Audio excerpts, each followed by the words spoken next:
আসসালামু আলাইকুম ওয়া রাহমাতুল্লাহি ওয়া বারাকাতুহু।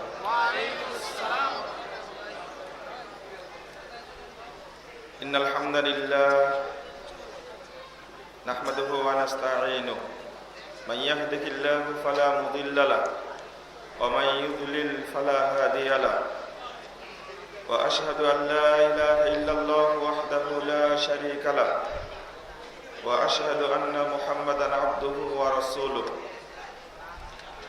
أما بعد فأعوذ بالله من الشيطان الرجيم.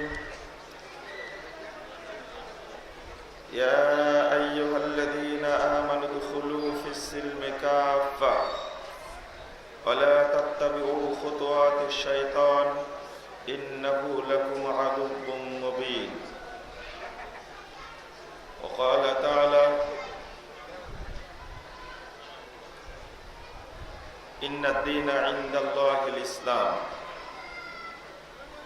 عن ابن عباس رضي الله عنه قال خطب النبي صلى الله عليه وسلم في حجة الوداع يا أيها الناس قد تركت فيكم ما إن اعتصمتم لن تضلوا أبدا كتاب الله وسنة نبيه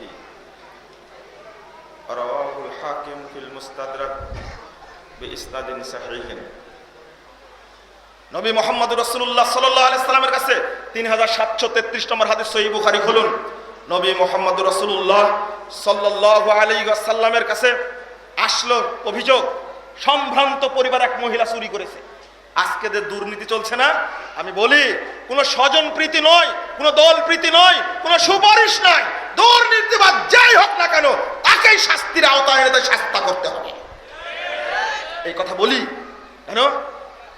যখন সম্ভ্রান্ত পরিবারের মহিলা চুরি করেছে, অভিযোগ এসেছে, রাসূলের স্ত্রীরা এক কাটা হয়েছে, এক কাটা হয়ে বলছে হাত কাটতে দেওয়া হবে না।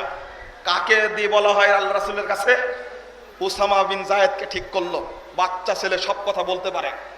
উসামা রাদিয়াল্লাহু আনহুকে বললেন, তুমি আল্লাহ রাসূলকে বুঝাও মহিলাটা যেন হাত না কাটে, এটা সম্ভ্রান্ত পরিবারের মহিলা। উসামা রাদিয়াল্লাহু আনহু আল্লাহ রাসূলকে বলার মাত্র রাসূল বুঝতে পারলেন এই পরামর্শ তোমার না, এর পিছনে রাঘব বল আছে। তখন আল্লাহ রাসূল সবাইকে ডাকলেন মসজিদে, ডাক দেওয়ার পরে গোট জোটে ভাষণ দিলেন সবাইকে সামনে রেখে। সহিহ বুখারীর হাদিস, কদ হালাকা মান কানা ক্বাবলাকুম, তোমাদের মধ্যে পূর্বে যারা ছিল তারা ধ্বংস হয়ে গেছে একটা কারণে। ইজা সারাকা শরীফু তারাকুহু, যখন সম্ভ্রান্ত পরিবারে কেউ চুরি করত তাকে তারা ছেড়ে দিত। ওয়াইজা সারাকা যায়ফু ফাকামু আলাইহিল হক, আর যদি নিম্ন শ্রেণীর কেউ চুরি করত তখন তার উপরে হদ কায়েম করত। শুনে রাখো, আল্লাযী নাফসু মুহাম্মাদিন বিয়াদিহি, ওই সত্তার কসম করে বলছি যার হাতে মুহাম্মাদের প্রাণ রয়েছে, লাউ সারাকাত ফাতিমা বিনতু মুহাম্মদ লাকাতাউতু ইয়াদাহা।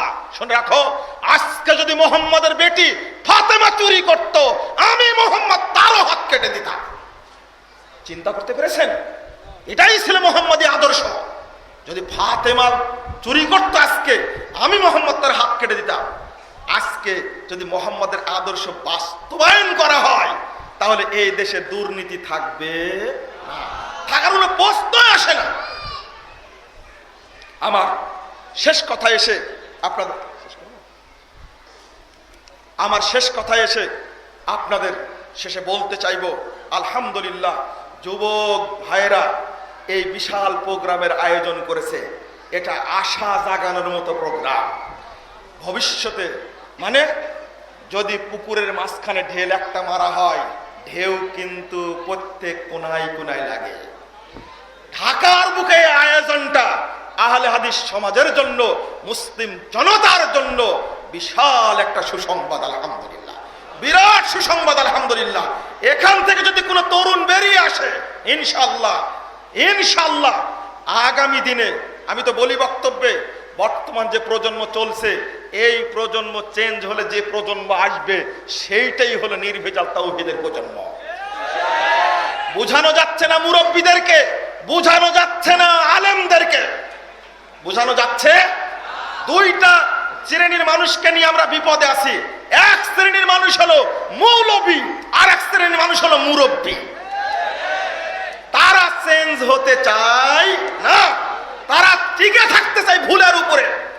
আজকে যুবক ভাইদের প্রতি অনুরোধ জানাবো, মুসআব বিন উমাইরের মতো ভূমিকা পালন করে, মুসআব বিন উমাইরের মতো ভূমিকা পালন করে এক একটি জেলায় দাওয়াতি কার্যক্রম পরিচালনা করে এই দেশে মুহাম্মদ সাল্লাল্লাহু আলাইহি ওয়াসাল্লামের আদর্শ প্রতিষ্ঠা করতেই হবে। বলুন ইনশাআল্লাহ। তাওহীদ প্রতিষ্ঠা লাভ করবে ইনশাআল্লাহ। আমরা স্বপ্ন দেখি, স্বপ্ন দেখতে কোনো দোষ নেই। স্বপ্ন দেখেছি মানে ইতিহাস, মুহাম্মদুর রাসূলুল্লাহ সাল্লাল্লাহু আলাইহি ওয়াসাল্লাম যুবকদের মাধ্যমে সমাজ সংস্কার করেছিলেন। তারপরে যুবক বয়স ওমর বিন আব্দুল আজিজ আবার খেলাফতি ধারা ফেরত নিয়ে এসেছিলেন। এরপরে যুগে যুগে যত সংস্কার হয়েছে সব যুবকদের মাধ্যমেই হয়েছে আলহামদুলিল্লাহ। এমনকি ব্রিটিশ বিরোধী আন্দোলন যেটা হয়েছে সেইটাও হয়েছে যুবকদের মাধ্যমে আলহামদুলিল্লাহ। কোনো ভয় নেই, চিন্তা নেই, শঙ্কা নেই। ব্রিটিশ ঐতিহাসিক লিখতে গিয়ে লিখছেন, all the strength of Christendom consists in the subcontinent but have not second Ismail's power। বলে দিচ্ছে এই মর্মে, শুনে রাখো হে ইহুদি খ্রিস্টান সাম্রাজ্য, শুনে রাখো, তোমরা উপমহাদেশে শাহ ইসমাইল শহীদের বিরুদ্ধে ঐক্যবদ্ধ হয়েছিলে, কিন্তু শাহ ইসমাইল শহীদের পশম পর্যন্ত তোমরা নড়াতে পারোনি। আজকে যদি আহলে হাদিস ভাইয়েরা তাদের পিতামাতা, তাদের বাপ দাদার ঐতিহ্য ধারণ করে মাঠে দাওয়াতি কাজ নামে, মাজার পূজা থাকবে না, কবর পূজা থাকবে না, খানকা পূজা থাকবে না, মানুষ পূজা থাকবে না, পীর পূজা থাকবে না, ইমাম পূজা থাকবে না, মাযহাব পূজা থাকবে না, একমাত্র মুহাম্মদ সাল্লাল্লাহু আলাইহি ওয়াসাল্লামের আদর্শে আল্লাহ রাব্বুল আলামিনের ইবাদত করবে ইনশাআল্লাহ। কি ব্রিটিশ বিরোধী আন্দোলন সফল হয়নি? ব্রিটিশরা টিকতে পেরেছে এই দেশে? টিকতে পারেনি। আহলে হাদিস উলামায়ে কেরামের প্রতিদানের কারণে। শাহ ইসমাইল শহীদকে তুমি মনে করো, সাইয়েদ আহমদ শহীদকে মনে করো, তিতুমিরকে মনে করো, বেলায়েত আলীকে মনে করো, ইনায়েত আলীকে মনে করো। এক তিতুমির, আগেই বলেছি, এক তিতুমির যদি ভূমিকা পালন করে বাংলাদেশের জন্য একজনই যথেষ্ট ইনশাআল্লাহ। আমি তরুণদের একটি স্বপ্ন দেখি, বাপ দাদারা ইংরেজকে দেশ থেকে তাড়িয়েছে, আহলে হাদিস নৌজনরা আবার যদি ঐক্যবদ্ধ হয়ে মাঠে নামে, এই দেশ থেকে ব্রিটিশের তৈরি করা আইন বাতিল হয়ে যাবে ইনশাআল্লাহ। এবং এই দেশে মুহাম্মদুর রাসূলুল্লাহ সাল্লাল্লাহু আলাইহি ওয়াসাল্লামের আদর্শ প্রতিষ্ঠিত হবে ইনশাআল্লাহ। বলি একটা কথা, बताने शुआब कबाइल को तोड़ो, रसूमे खुन के सलासिल को तोड़ो, यही दीन मुहकाम यही फतेह बाब के दुनिया में तौहीद ও বেহিজাব। যখন ব্রিটিশ বিরোধী আন্দোলন চলছিল, মানুষকে ঐক্যবদ্ধ করার জন্য কবি উন্মুক্ত কণ্ঠে বলে দিয়েছিলেন, যত দলীয় বিভক্তি আছে সমস্ত দলীয় বিভক্তি ভেঙ্গে চুরমার করে ঐক্যবদ্ধ হয়ে যাও। যত রসম রেওয়াজ রয়েছে, গতদিনে টাঙ্গাইলে গেছিলাম, সাধারণ একটা মুনাজাত নিয়ে আমার সাথে বেঁধে গেল দ্বন্দ্ব। কোথাও গেলে একটা আজান নিয়ে দ্বন্দ্ব বেঁচে যায়, এই দুই আজানের মুনাজাত নিয়ে আর আহলে হাদিস ভাইরা কতদিন দ্বন্দ্ব করবে? এই ফয়সালা যদি না করতে পারি আমরা, সমাজ ঐক্যবদ্ধ হবে? তিনি বলছেন, এহি দিনে মুহকাম এহি ফাতেহ বাব। তুমি যদি রসম রেওয়াজ ভেঙ্গে চুরমার করতে পারো, অনৈক্য ভেঙ্গে যদি ঐক্যবদ্ধ হতে পারো, এখানে রয়েছে দিনের নির্দেশ, এখানে রয়েছে বিজয়ের দরজা, কে দুনিয়া মে তাওহীদ হবে হিজাব। তখনই দেখবে পৃথিবীর বুকে তাওহীদের পতাকা পথ পথ করে উঠতে শুরু করেছে। তরুণ ভাইরা যে কোনো সময় তাওহীদের জন্য জীবন দিতে পারে। মহিত চে বার পায়রি জি জারাস শেষম চিরে হিন্দিনে এবার সারাস উম্মেদ হেরাসাদ না বাসাদ জিকাস বারিনাস বুনিয়াদে তাওহীদ বাস।